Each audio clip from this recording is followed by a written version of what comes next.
করতেছিল তখন, যখন বাল্মীক পরে পিছনে বসে বসে হরিনাম কীর্তন করতেছে, বাল্মীক পরে ধ্যান ভেঙে বলতেছে, কে রে, কে আমাকে মধুমাখা রাম নাম কীর্তন শ্রবণ করালি?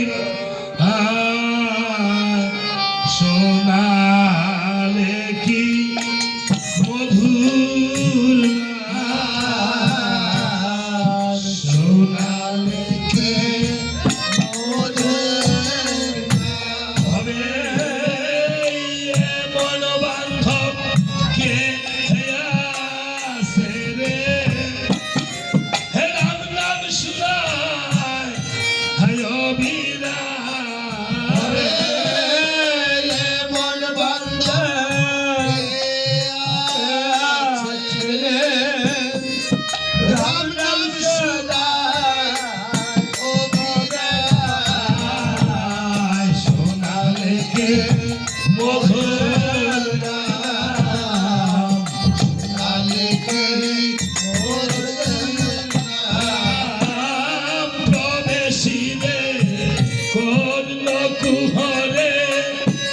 মনের অন্ধকার তাহার হলে প্রবেশিলে কনক হরে, মনের অন্ধকার তোমরা গাও সবে বধন ভরে, মধুমাখা রাম নাম তোমরা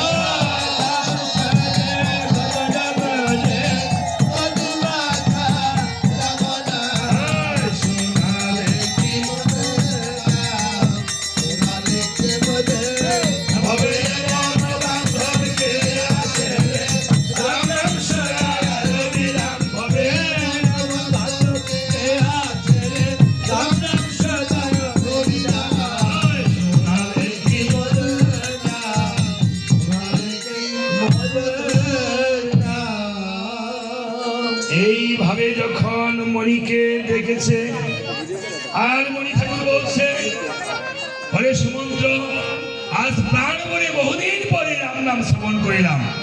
এই মণি ঠাকুর, তুমি যে এই যে রাম রাম করিতেছ, এই রাম নামের মাহাত্ম্য তুমি কেমন করে পেলে? এই রাম নাম কিভাবে এসেছে? ভক্তি করে শ্রবণ করবেন।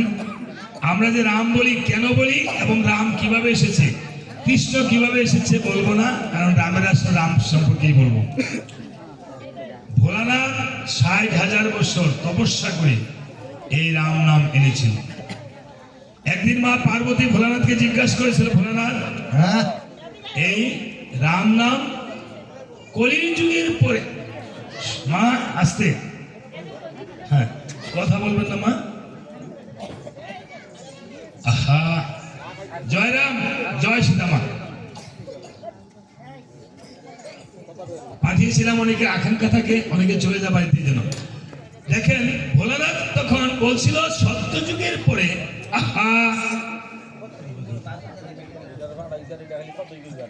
সত্যযুগের পরে যখন ত্রেতা যুগ আসবে, এক ভাগ পুণ্য কমে যাবে, তখন এই কি নাম নিলে মানুষ উদ্ধার হবে। সত্যযুগে তো পিতার আগে পুত্র মরতো না, বড় ভাইয়ের আগে ছোট ভাই মারা যেত না। এই শ্রাদ্ধের প্রবর্তককে, শ্রাদ্ধ কে এনেছে, কেন শ্রাদ্ধ করে? এই শ্রাদ্ধের প্রবর্তক হলো দত্তাত্র মুনির পুত্র নিমি। কেন শ্রাদ্ধ করে? শ্রাদ্ধ মানে কি? শ্রদ্ধার সহিত যা দান করে তাহার নাম শ্রাদ্ধ। আদ্য শ্রাদ্ধের এক নাম হলো আদ্য একনিষ্ঠ শ্রাদ্ধ। কেন? একজন মৃত ব্যক্তির উদ্দেশ্যে এই শ্রাদ্ধ করা হয় বলে। আপনি যা দান করেন তারই শ্রাদ্ধ। আপনি বিবাহ যেদিন হয় সেদিন কি ব্রাহ্মণে 14 পুরুষকে জল পিনে দিচ্ছে না? ওইটা তো এক ধরনের শ্রাদ্ধ। শ্রাদ্ধ সত্যযুগে ছিল না বাবা। এখন ভোলানাথ বলছে, আমি একটু তপস্যা করে নিই পার্বতী। আমি তপস্যা না করে কোনো কিছুই কইতে পারি না। ভোলানাথ তপস্যায় বসল। তপস্যায় বসার পর 10,000 বছর যখন সাধনা হলো, একটি স্বর্গে ত্রিকোণাকার রেখা বসলো। তার উচ্চারণ কি? ব। এই যে মায়েরা আপনারা বসেছেন, একটা ব আকৃতি রেখা বসছে না, হাঁটু ভেঙে যে বসেছে। এখন তো আমরা বসতেও পারি না, হাঁটুতে সমস্যা হচ্ছে না? অবশ্যই হচ্ছে। আপনাদের কোমরে হাঁটুতে সমস্যা হচ্ছে না? হচ্ছে। এটা হতো না তো, এটা হতো না। এটা আমাদের নিজেদের দোষের কারণে, আমাদের পিতৃ মাতৃদের দোষের কারণে এবং আমাদের নিজেদের দোষের কারণে। শাস্ত্রে আছে, আপনি চন্দ্রকলা শাস্ত্রটা পড়ে দেখবেন। এই মানব দেহে আছে 24.5 চন্দ্র।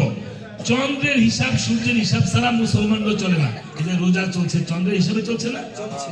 আর সেই চন্দ্রের হিসাব করে যে চলতে পারে, তাহার সন্তানের, যেই সন্তান জন্ম দেবে চন্দ্রের হিসাব করে, সেই সন্তানের কোনোদিন আয়ুষ থাকতে মৃত্যু হবে না। এই যে আমাদের মাথার চুল গেছে গা, অকাল পক্কতা, চেহারার গ্লেজ নষ্ট, এগুলি সম্পূর্ণ আমাদের কারণে। কানা, খুরা, অন্ধ, ভেঙ্গুর, লুলা বা কালো, ফর্সা, দাঁত কানা, যদি সংক্রান্তিতে যদি মিলন হয় আর সেই মিলনে যদি সন্তান হয় তাহলে ঠোঁট কাটা হবে অবশ্যই। এটা লেখা আছে শাস্ত্রে, আমরা পড়ি না, জানি না, বুঝি না। তা যাক, সেই জিনিসগুলো শিখে নেবেন গুরুর কাছে। যেই গুরু আপনাকে এইগুলি শিখাতে পারবে, আপনার চলার পথটা সুগম হবে। সেই জিনিসটি আমাদের কীর্তনগুলো শুনলে আপনার খারাপ হবে না। বাকি যেই দিনটা চলে গেছে সেটা চলে গেছে, বাকি দিনগুলো আপনার ভালোর পথে দাবিত হবে। এই জন্য মনোযোগ দিয়ে, এই জন্য বলছে শ্রবণ কীর্তন মঙ্গল। এই জন্য নববিধা ভক্তি প্রথম ভক্তিটা হলো শ্রবণ। হ্যাঁ, আর পঞ্চাঙ্গ ভক্তি কোন দেশে? স্থূলপ্রভুত সাধক দেশে পঞ্চাঙ্গ ভক্তি। সাধক দেশে পঞ্চাঙ্গ ভক্তির প্রথম ভক্তিটা কি? 5টা ভক্তি না, 5টা ভক্তি। প্রথম ভক্তিটা কি? প্রথম ভক্তিটা হলো সাধু সঙ্গ। বলছে সাধু সঙ্গ, সাধু সঙ্গ, সর্বশাস্ত্রে কয় লোভে মাত্র সাধু সঙ্গ সর্বপাপ হয় হয়। দ্বিতীয় ভক্তিটা কি? দ্বিতীয় ভক্তিটা হলো নাম সংকীর্তন করা বা শ্রবণ করা। পঞ্চম ভক্তি 2 নম্বর ভক্তি। তৃতীয় ভক্তিটা কি? তৃতীয় ভক্তিটা হলো ভাগবত, রামায়ণ, চৈতন্য চরিতামৃত, গীতা পাঠ করা বা শ্রবণ করা। চতুর্থ ভক্তিটা কি? চতুর্থ ভক্তিটা কি? ধামে বাস, তীর্থে বাস। আপনি বছরে একদিন 18 দণ্ড হলো তীর্থে, যে কোনো তীর্থে আপনি বসবাস করবেন। সেখানে আপনি বাড়ি থেকে কিছু না নিয়ে গেলে হবে। আপনি একটা শুধু হাঁড়ি নিয়ে গেলেন, নিয়ে ওইখানে জ্বালানি যা পাবেন ওইখানে একটু চাল ডাল দিয়ে রন্ধন করে ওইখানে একটু সেবা করবেন। আপনার যুগল থাকলে যুগলে করবেন, না হলে একা, যে কোনো তীর্থে। এটা হলো চতুর্থ নম্বরে। আর সর্বশেষ নম্বরে ভক্তিটা কি? পঞ্চাঙ্গ ভক্তি। শ্রীমূর্তির স্মরণ বা গুরুকে স্মরণ রাখা। মনে মনে আপনি যখনই চলেন গুরুকে স্মরণ রাখা। শ্রীমূর্তি, আপনি যেই মূর্তি, যাক এই বলে ভোলানাথ করেছিল কেমন? ভোলানাথ সাধনা করছে বলে বোয়াকে দেখা হয়েছে, উচ্চারণ হয়েছে কি? ভোলানাথ ভাবছে আমাকে বুঝি বলছে কিছু বসতে বলেছে, বসতে। আমরা বলি না বহ। এবার আরো 10,000 বছর সাধনা করার পরে এবার বলা বাহুল্য, আমাদের নরের 60,000 বছরের সমান হলো ব্রহ্মা বিষ্ণু মহেশ্বরের মুহূর্ত। এবার 3 সেকেন্ডে 1 মুহূর্ত, কয়েক ঘন্টায় 1 দণ্ড, কয়েক ঘন্টায় 1 প্রহর, 3 ঘন্টায় 1 প্রহর, দিনে রাত্রে অষ্টপ্রহর। 18 দণ্ড নিশাতে বলছি, 18 দণ্ড নিশা, 18 দণ্ড দিবা। 18 দণ্ড, 1 দণ্ডে কত মিনিট? লালন ফকির গান গেয়েছে, জানো না মন খালে বিলে, থাকে না বিন জল সকালে, কি হবে তার বান্দাল দিলে, শুকনো মোহনা সময় গেলে সাধন হবে না। অমাবস্যার পূর্ণিমা হয়, শুভ যুগ সেই ক্ষণে উদয়, লালন বলে তার সে সময় কত দণ্ডে নিশা। আব্দুল করিম গান গেয়েছে, যে শুদ্ধ ভক্তি যার, শুদ্ধ প্রেম যার, ভাগ্যে জুটে অন্ধকারে চন্দ্র হতে। দেখেছেন, চন্দ্রের কথা বলেছেন। তাই বলেছে আবার যখন 10,000 বছর সাধন করলো, তার নিচে একটি বিন্দু বসলো। উচ্চারণ কি হলো? র। বিন্দু নিচে বসছে না, আসলে আগের দিনের, এখন যেমন মূর্ধন্যের পেট কাটা না, দেবনাগরী অক্ষরের মাঝখান দিয়া কাটা ছিল। দেবনাগরী অক্ষরটা উচ্চারণ ছিল র, মাঝখানে দিয়ে কাটা, তাহলে উচ্চারণ হলো র। তাহলে ভোলানাথ বাবু আমাকে বুঝি বলছে আরো কিছু রইতে বলেছে। এখন আরো 10,000 বছর সাধনা করার পরে তার ডান পাশে দুটা, হ্যাঁ ডান পাশে মহাকৃতির একটা রেখা বসলো, না একটা আকার বসলো, উচ্চারণ হলো রা। রা বলিতে মুখ উঠে করে থাকে, কিন্তু বন্ধ হয় না। রা।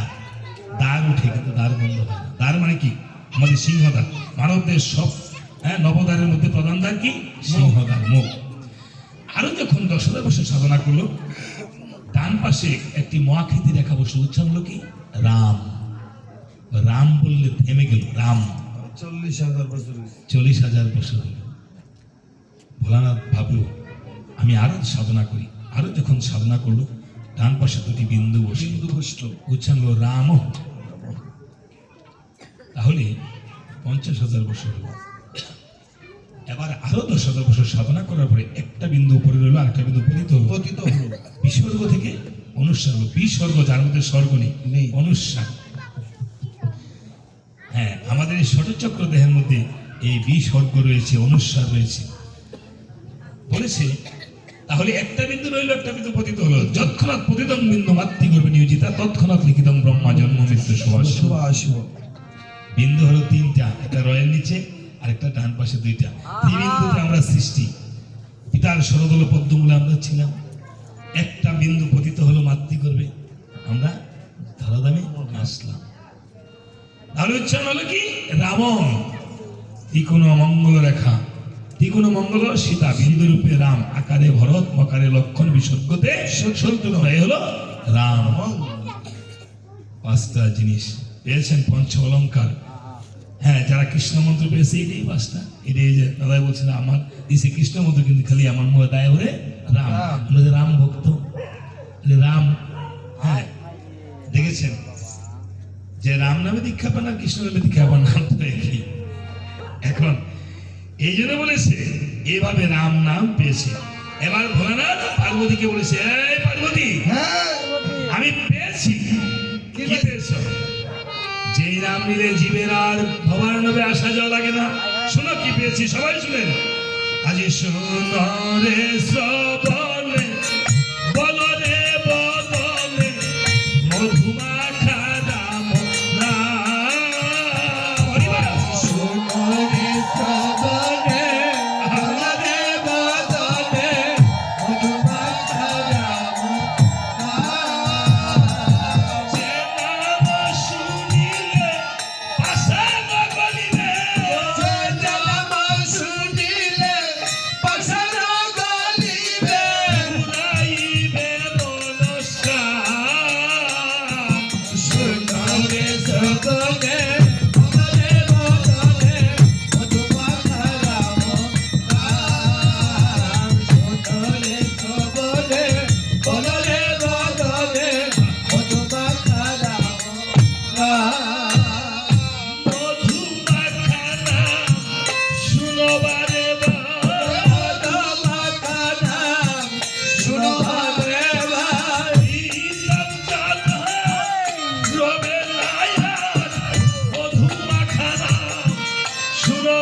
ভাই। হেরি তব জ্বালা রবে নায়ার মধুমাখা নাম শুনবারে ভাই। মধুমাখা নাম শুনবারে ভাই।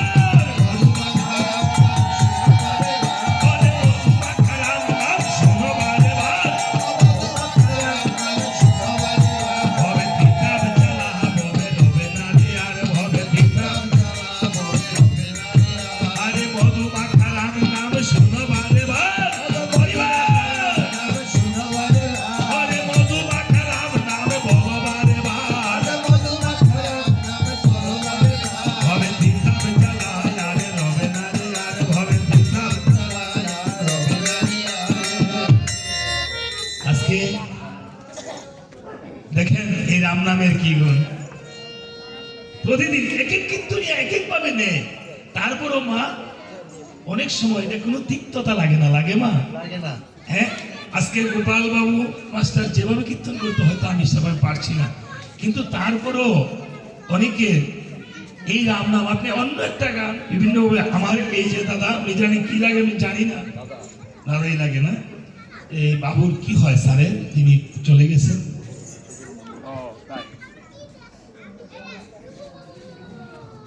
সালাবন্দি করে বক্তাছে কি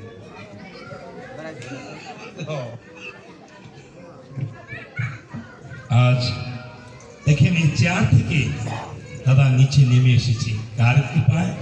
আমার ভগবানের নামের কৃপায়।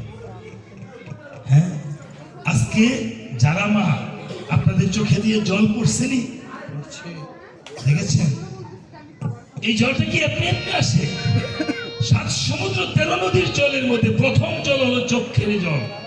আমরা পড়েছি 7 সমুদ্র 13 নদী করছি হ্যাঁ বলছি না, 6 ঋতু 7 সমুদ্র পঞ্চবান পড়েছি। এখন তো এগুলি নেই। একের জন্য 2 পক্ষ, অষ্টবসু কি, হ্যাঁ নবগ্রহ 10 দিক, হ্যাঁ পড়েছি। এই আপনার চোখের জল যে পড়েছে মা, আরে দাদা কি করেছে জানেন? আমার স্কুলের এক শিক্ষক ধর্মকর্ম বেশি পছন্দ করে না, তো উনি হাতের একটু কি জানি সমস্যা হয়েছে, গেছে ইন্ডিয়া। দেবী সেটির নাম শুনেছেন তোমার? একটু একটু 1 মিনিট দাদা, অন্য প্রসঙ্গে বলছি, একটু শিক্ষণীয়। বাবা কথা বলিস না। দেবী সেটি আঙ্গিনা বলে, সরি, দেবী সেটির যে ওই যে হাসপাতালটা, দেবী সেটির হাসপাতালে সারাক্ষণ রাম নামের ধ্বনি চলে।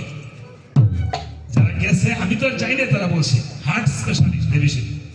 এখন ওনার ওই যে ওদের সুমন্তার মামায় বললো যে ওনার এনে গেলেই মানুষ ভালো হয়ে যায়। বলছে বাংলাদেশ থেকে এসেছেন, আপনি তো ভালো, আপনার কিছু হয় না। তো ওনাকে বললো আপনার তো কিছু হয় না, আপনি অর্জুন গাছের পাউডার সেবা করবেন, অর্জুন গাছকে আলিঙ্গন করে রাখবেন, আর রাম নাম করবেন প্রতিদিন, আর অর্জুন গাছে নিঃশ্বাস নেবেন। দেখেন কয়টা জিনিস বলছি। হ্যাঁ, অর্জুন গাছের পাউডার নেবেন। এই যে আপনারা আজকে অর্জুন গাছের পাউডার নিয়েছেন, পদ্ধতি এইটা অর্জুন গাছের আলিঙ্গন করবেন, আর ভক্তদের আলিঙ্গন করবেন, ভক্তপদ সেবন করবেন, রাম নাম করবেন প্রতিদিন, আর অর্জুন গাছে নিঃশ্বাস নেবেন। দেখেছেন? বলছে আপনি ভালো হয়ে যাবেন। উনি আইসা বলতেছে আরে স্যার আপনি তো প্রতিদিন বলে, আমি আবার তিলক তিলক করেই যাই স্কুলে, বললে পাইছে ঘৃণা টিনা করতো, মানে এটা বলতো। হ্যাঁ, আমি মাঝে মধ্যে ধুতি করে চলে যাই। হ্যাঁ, আপনারা যাবেন। এক শিক্ষককে বললাম আপনি আসেন না কেন, পড়েন না কেন? যে সমস্যা যদি দেখে আবার কিছু বলে, আরে আপনার স্ত্রী কি শাখা সিঁদুর পড়ছে না? আপনার স্ত্রী কি বাইরে বের হয় না? আপনার স্ত্রীকে যদি শাখা সিঁদুর পরে বাইরে বের করতে পারেন, তাহলে আমি কি মালা তিলক পরে আমি যেতে পারি না? কি পারছেন না? আপনি পারেন না? আপনি পড়বেন, আপনি মালা পড়বেন, তিলক পড়বেন, সনাতন ধর্মের পরিচয় আপনি পড়বেন। বলেছে যে স্যার গেলাম কি জন্য? দেখেন, এই গাছের আলিঙ্গন করলে যদি দেহের রোগ সেরে যায়, তাহলে ভক্তে ভক্তে আলিঙ্গন করলে এই দিদাব জ্বালা মনের দুঃখ সেরে যায়।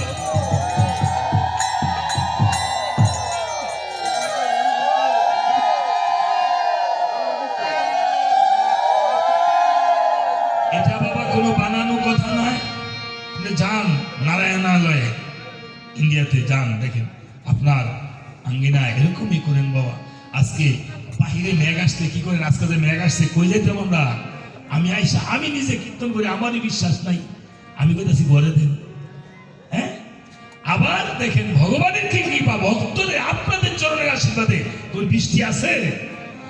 বাইরে বৃষ্টি হলে আমরা ঘরে যাই, ছাতার নিচে যাই, আর তখন যখন আকাশ পরিষ্কার হয় তখন বাহিরে যাই। আজকে আমাদের মনের যে বৃষ্টি, মনের মেঘ, কালো মেঘ, বাহিরে কালো মেঘ থাকলে আকাশ পরিষ্কার হলে বাহিরে যায়, আর মনের কালো মেঘ এই চোখের জলের মাধ্যমে বৃষ্টির আকারে পড়ে গেলে এই মনের তিতাব জ্বালা যখন দূর হয়ে যায়, হরিনামের ছাতার তলে আসেছেন, আপনার মনের তিতাব জ্বালা দূর হয়ে গেছে।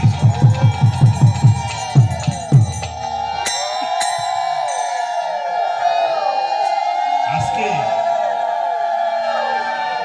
যতদূর পর্যন্ত কীর্তন যাচ্ছে, যারা যারা শ্রবণ করছেন, আপনার পিতৃকুল, মাতৃকুল, শ্বশুরকুল সমস্ত কুল উদ্ধার হয়ে যাবে।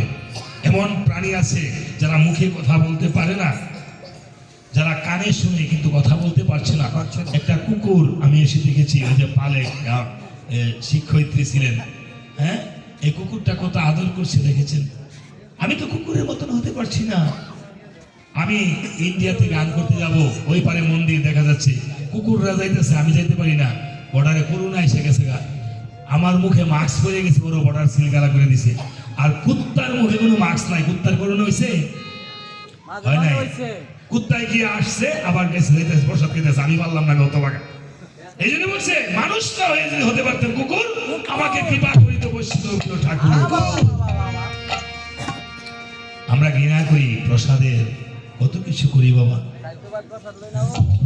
দেখবেন দেখবেন কত প্রসাদ লোকসান হয়। ওই দিন মোহিনী মহারাজের আশ্রমে গান করছি গোপাল দিয়ে, কত প্রায় 1000 লোকে মনে 2000 লোকে ভক্ত সেবা করতে পেরে প্রসাদ লোকসান করছে। বললাম তো ও লোকসান করছে কেন? না, সেবা না করতে বলে না নাও, এই প্রসাদে গোবিন্দ হবে তো। যাক বাবা, অনেক কথা বলে ফেললাম, ক্ষমা করবেন। এবার এইভাবে রাম নাম এসেছে, তাই নাকি প্রভু? রাম নাম এভাবে এসেছে, কত নাম। হ্যাঁ, তাহলে তুমি এত সুন্দর এই রাম নাম করে কি ফল পাইছো, কিভাবে?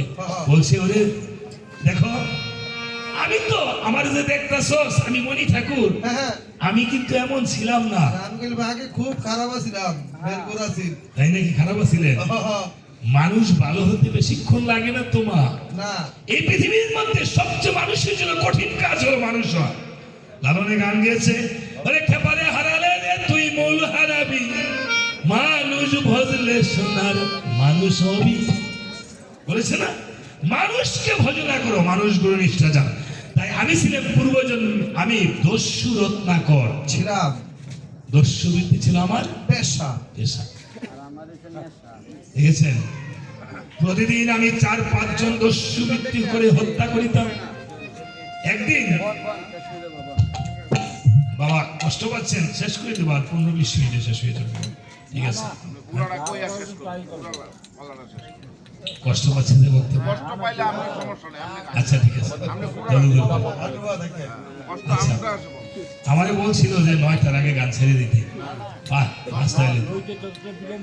আমি বলছি 5টা থেকে টাইম দিয়েছেন, 1 ঘন্টা পরে বলেছি তো। ঠিক আছে, 6টায় বসছি আমরা, 6টার আগে 6:30 বলেছি। আপনার কথাই থাকবে, আপনারা যতক্ষণ থাকেন আমি ততক্ষণ থাকবো, হয়েছে তো? আচ্ছা যাক, আমাকে বলছে 4টার আগে আসতে, আমি 4টার আগে আসছি, ভগবান আনাইছে। আমাকে বলছে 5টায় বসতে, আপনারা 5টা আয়োজন দিতে পারেন না, এটা আমার ব্যর্থতা। ঠিক আছে, চালিয়ে যায় বাবা। মায়েরা কষ্ট নেবেন না, আমি যতটুকু ভগবান কৃপা করে আমি ততটুকু বলতে চেষ্টা করবো। এই বলে বলছে পূর্বজন্ম আমি ছিলাম দস্যু রত্নাকর, দস্যুবৃত্তি ছিল আমার পেশা। এইভাবে গদা হস্তে নিয়ে দস্যুবৃত্তি করিতাম। একদিন ব্রহ্মা, হ্যাঁ, ভগবানের কাছে গিয়ে বলছে, প্রভু গো, রত্নাকর যে দস্যুবৃত্তি করেছে, এই রত্নাকরকে কি দিয়ে উদ্ধার করা যায়? এই পৃথিবীতে পাপের শাস্তি হয়, ভগবান ছাড় দেয়, ছেড়ে দেয় না, কিন্তু রত্নাকরকে কিভাবে উদ্ধার করবো পাপ থেকে নিষ্কৃত? এবার বলছে রাম নাম ছাড়া রত্নাকরে উদ্ধার করা যাবে না। রত্নাকরকে ব্রহ্মার নারদ এসে যখন আসছে একটি ব্রাহ্মণের বেশ ধারণ করে, অন্যদিন রত্নাকর প্রতিদিন 2-4টি নর হত্যা করে ফেলে। মা কথা বলিস না, 2-4টি নর হত্যা করে ফেলে। ওই দিন রত্নাকরের ভাইকে একটি নর হত্যা জুটে নাই। যেই ব্রাহ্মণ ব্রহ্মাকে দেখেছে, আপনি গদা দিয়ে আঘাত করেছে, গদাখানা ভেঙে চুরমার হয়ে গেছে। রত্নাকর হাউমা করে কাঁদছে। ব্রহ্মা বলছে, রত্নাকর প্রহার করছিস আমায়, আর কাঁদতাছো তুমি? এই ঠাকুর, তোমার জন্য কাঁদছি। আমার চিরকালের ভিত্তিক গদার আছে, ভাঙ্গে গেছে গা, এটা লেগে আমার চোখে তো জল আসতেছে। গদা ভেঙে গেছে গা, চোখে জল আসতে, বুঝছেন? গদার জন্য কাঁদছে। আমরা কি জন্য কাঁদছি? এ থেকে শিক্ষা নেই। আমরা কাঁদতেছি কার জন্য? ভগবানের জন্য না। আমরা কাঁদতেছি আমার স্বামীর জন্য, কাঁদতেছি মার জন্য, বাপের জন্য, সংসারের জন্য, তাই না? ঠাকুর আমাকে দাও, আমাকে দাও। কিন্তু আমরা কিন্তু আসল জিনিসের জন্য কাঁদি না। বাবারে, এই বলে ব্রহ্মা মস্তকে ধরেছে। সাধুরঙ্গ স্পর্শ করলে কি হয়? চোর সাধুতে পরিণত চোর সাধুতে পরিণত হয়ে যায়। বলেছে না, কবে সাধুর চরণ ধুলি মাখবো আমার গায়ে। তাই বলছে, তুমি যে দস্যুবৃত্তি করছো, তোমার কি পাপ হচ্ছে না? আমি তো পাপ বলতে কোনো কিছু বুঝি না। পাপ আইলে গদা দাদি মু আরো কয়েকটা পাপ আসতে বলে কথা তো দিন। পাপকে ধরা যায় বাবা? ধরা যায়।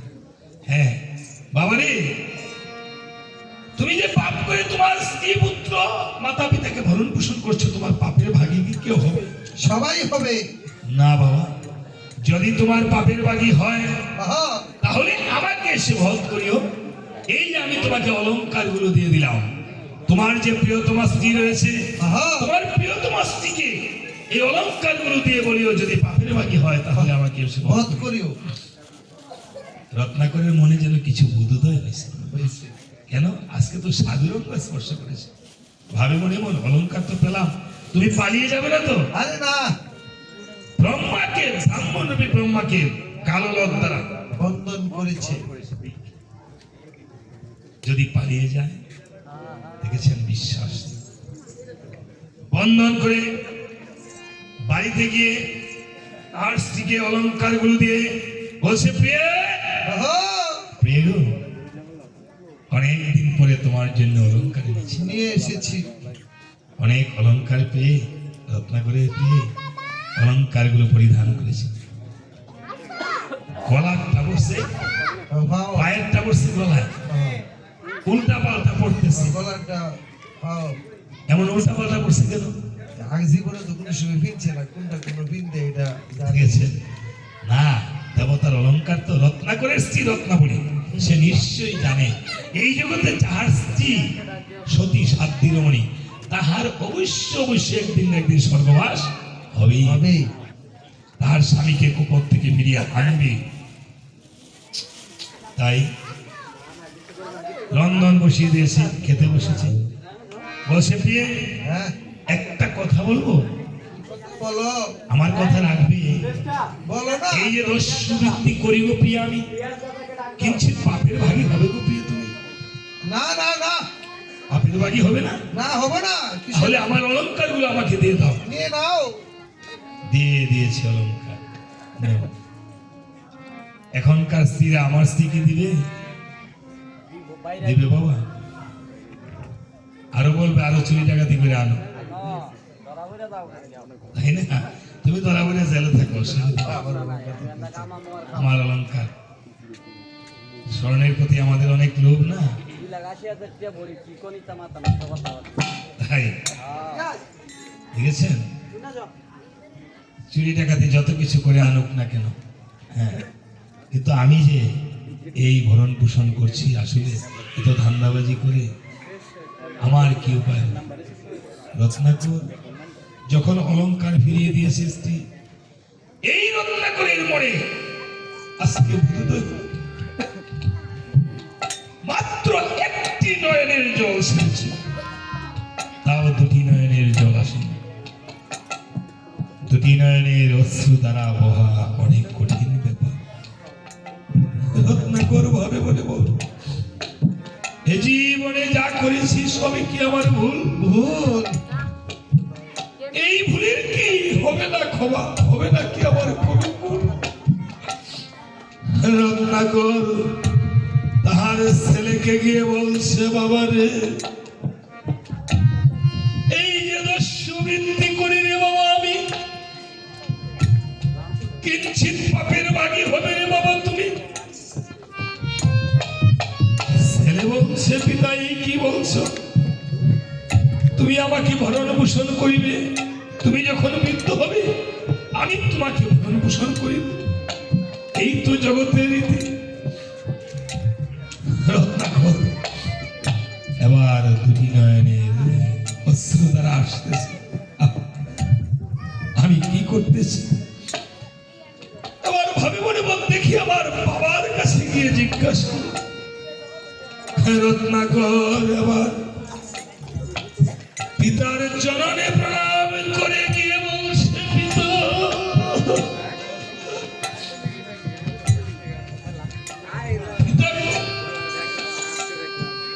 এই জীবনে তো কোনো কিছু চাই নাই তোমার কাছে, আজকে একটি কথা বলতে এসেছি পিতা। এই যে দস্যুবৃত্তি করি গো পিতা আমি, কিঞ্চিত পাপের ভাগী হবে গো পিতা তুমি। রত্নাকরের পিতা মুখে ঠেলে দিয়ে বলছে, বাবা রে, এই জীবনে তো তুই কোনদিন আমাকে এমনি ভাবে বাবা বলে ডাকিস না রে বাবা। বাবা রে, আজ তোকে কে এই বাবা ডাকা শিখিয়েছে? এই প্রণাম কে শিখিয়েছে রে বাবা? বাবা রে, এই যে ঘরে তোর মা কষ্ট পাচ্ছে, কখন জানি তোর মা চলে যায়। বাবা রে, তোর মাকে নিয়ে একবার প্রাণ ভরে মা বলে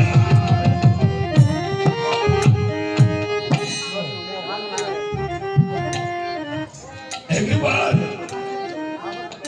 একবার তো আমরা প্রাণ ভরে মাকে মা বলেও ডাকি না।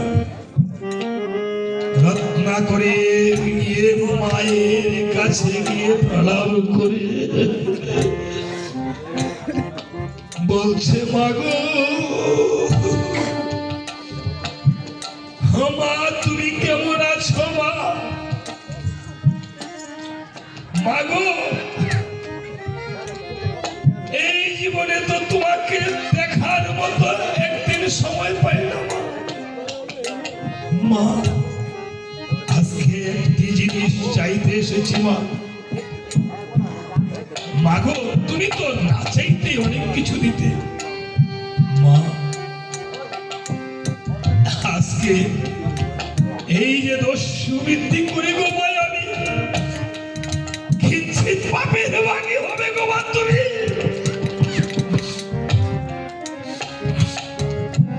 রত্নাকরের মা, রত্নাকরকে বুকে বলছে, বাবা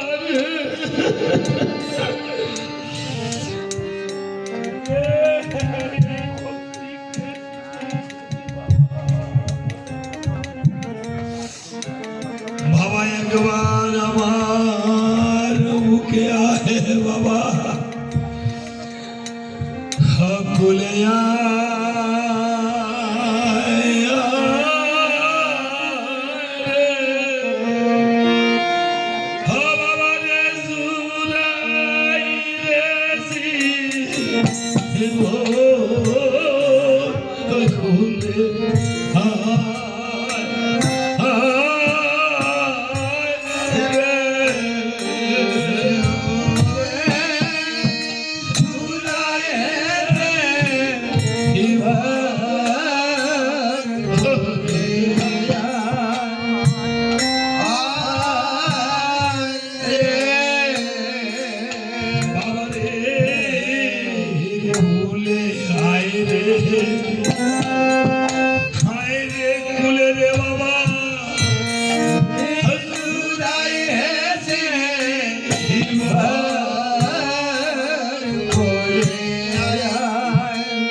এই জগতে কেউ কারু নয়, আমি তোকে সূত্র হিসাবে গর্ভে ধারণ করেছি মাত্র।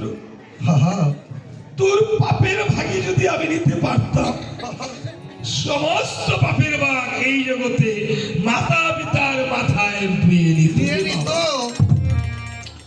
বাবারে। তোকে যেই ভক্তি শিখিয়েছে সেই তোর গুরুদেব।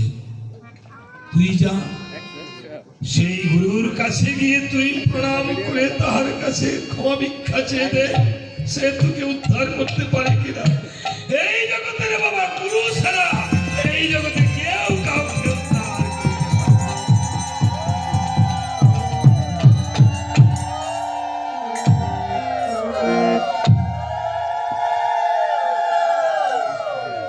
গুরু ব্যতীত কোন গুরুর চলন। এই জন্য বলছি গুরু কৃপাহি কেবল।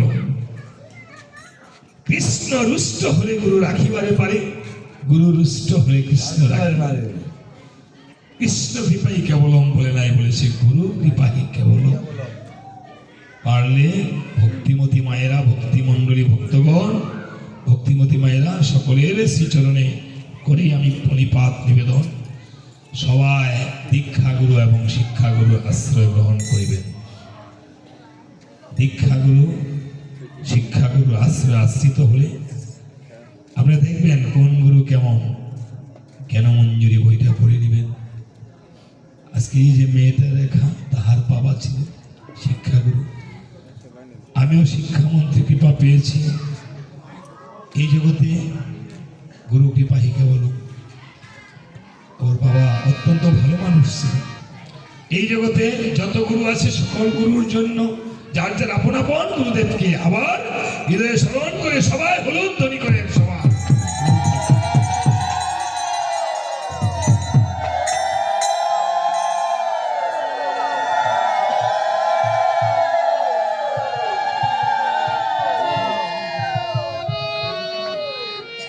বলছে গুরু তত্ত্ব জেনে করো মন সাধনা। গুরু তত্ত্ব না জানিলে তার হবে না উপাসনা। স্থূল প্রবদ্ধ সাধক সিদ্ধি, চার দেশে চার গুরুর স্থিতি। থাকতে দেহে কুপ্রবৃত্তি, তার হয় না উপাসনা। এবার লালন এরকমই বলেছে, আপনি রত্নাকর এবার কেঁদে কেঁদে গিয়ে সেই ব্রাহ্মণ রূপী ব্রহ্মার চরণে গিয়ে বলছে, ঠাকুর আমায় রক্ষা করো, ঠাকুর আমায় রক্ষা করো। ব্রহ্মা হস্তে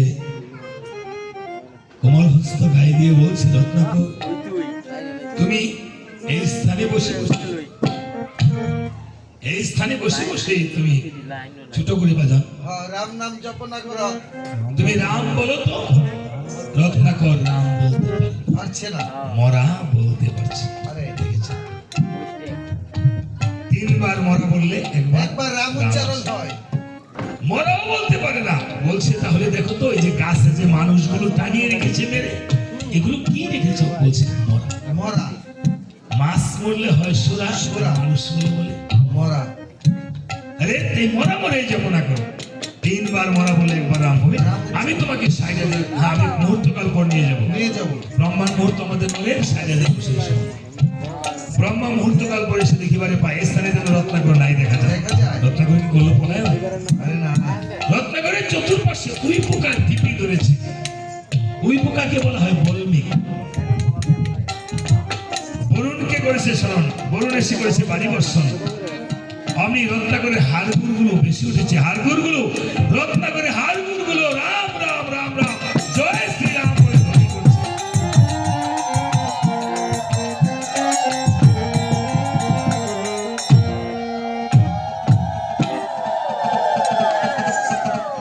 রত্নাকরের হাড়গুড় গুলো একত্র করে কমণ্ডল থেকে জল ছিটিয়ে দিয়ে বীজ মন্ত্র যাপন করেছে। সুন্দর একটি সুপুরুষ দাঁড়িয়েছে। এবার বলছে, রত্নাকর তুমি তো আর এখন রত্নাকর নও। রাম নামে তোমার সমস্ত দেহ ধুয়ে মুছে হলো পবিত্র। পবিত্র তবে যেহেতু রাম নামে হয়েছ পবিত্র, এই নামের পূর্বে তুমি যেহেতু পবিত্র হয়েছ, তোমার এখন তুমি গিয়ে রচনা করো সেই নামের চরিত্র।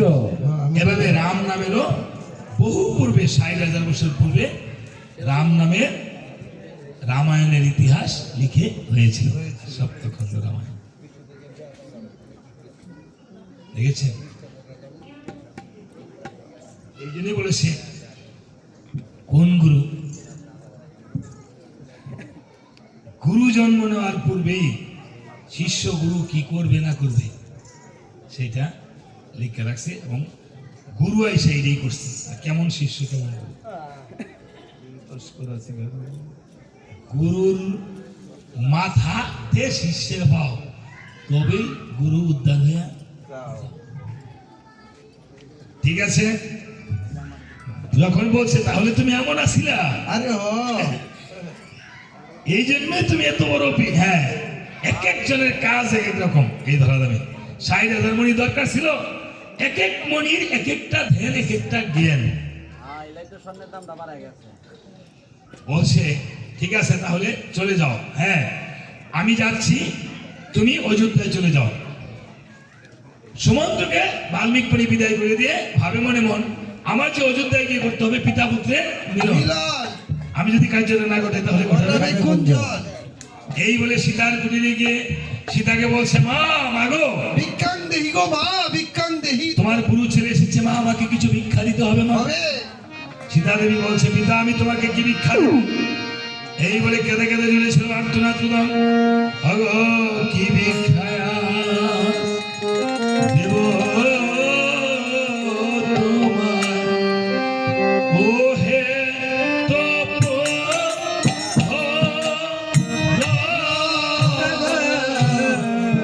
কি ভিক্ষায়াস দেব তোমার, ও হে তপস্বরা। জানা নাকি ভাবে জানো না কে পাবে আমায়, দেখেছেন ব্রহ্ম সনাতন, রেখেছেন ধর্ম সনাতন। কি ভিক্ষায়াস হরিবল। ওহে তপস্বরা, কি ভিক্ষায়াস দিব তোমার, ওহে তপস্বরা। যখন ছিলে অযোধ্যাতে, তখন যদি এই একবার যেতে, যখন অযোধ্যাতে, তখন যদি একবার যেতে, দিতাম ভিক্ষা সাধ্যমতে। দিতাম ভিক্ষা সাধ্যমতে। দিয়াছে কি দিব এখন, কি আছে কি দেব এখন, কি ভিক্ষায়া দেব তোমার, ওহে তপস্বরা, কি ভিক্ষায়াস দেব তোমার, ওহে তপস্বরা। বলছে পিতা কি মা চলে যাচ্ছেন? কষ্ট হচ্ছে না? আচ্ছা এই চামরের আশীর্বাদ নিয়েছেন তো না? আসলে একটু প্রসাদ দিয়ে ঘটের জল দিয়ে গেলে ভালো হয়, তারপরে যদি সমস্যা হয় কারো, হ্যাঁ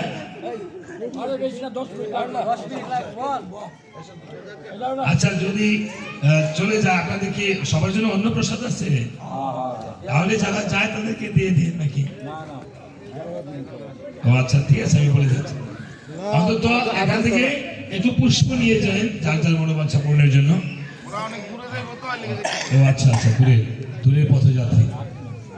আচ্ছা ঠিক আছে, এই বলে বলছে পিতা আমি কি ভিক্ষা দেব?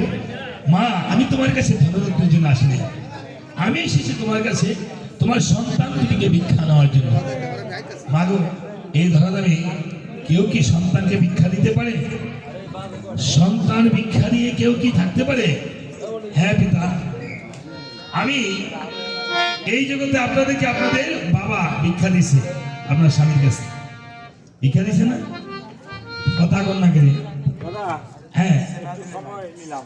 হ্যাঁ, মানুষ এক কথা বলেন, মুখে বলেন। চঞ্চল হয়ে গেছে, মানুষ ছটফট করতেছে। সম্মানিত সুধী ভক্তবৃন্দ,